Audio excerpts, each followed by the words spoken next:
Hi guys, so this is it. Papunta na po tayo ng airport. Shoutout po sa inyong lahat and good afternoon po. Mamaya po ang flight natin is 11 PM. So nagpaaga lang ako para doon na lang ako tumambay at makapagpahinga-pahinga ng maayos. Kasi mamaya kung alas 6 ako aalis, mangyari baka ma-traffic.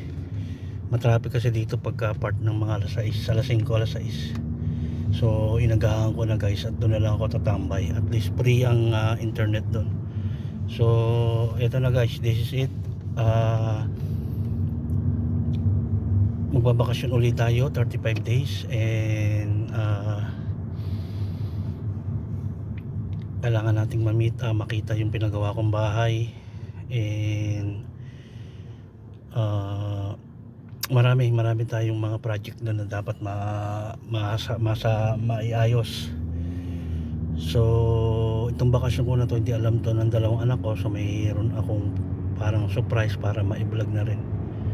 So bye bye muna International City and on the way na tayo sa Terminal 2 for vacation going to Iloilo. So paano guys, thank you very much and wait lang po kayo sa mga another videos. Ito po yung tinatawag ko na vacation series.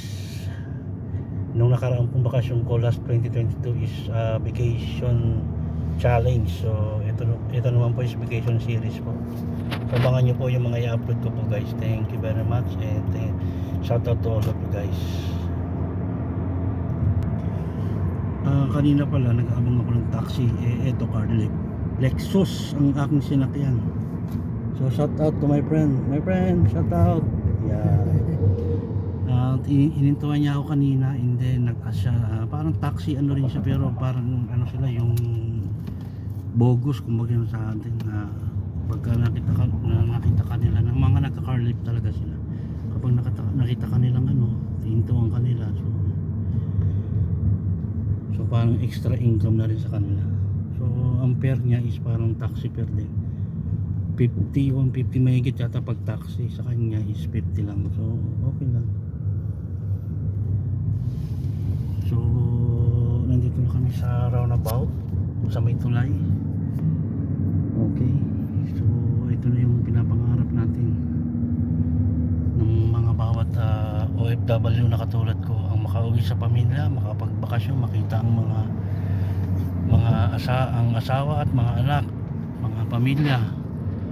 So kaya tayo nandito nagtitiis sa ibang bansa. So paano guys, abangan nyo na lang mamaya pag nasa airport na ako. Thank you very much again and shout out to all of you guys. Peace to the world, peace not war. Thank you guys.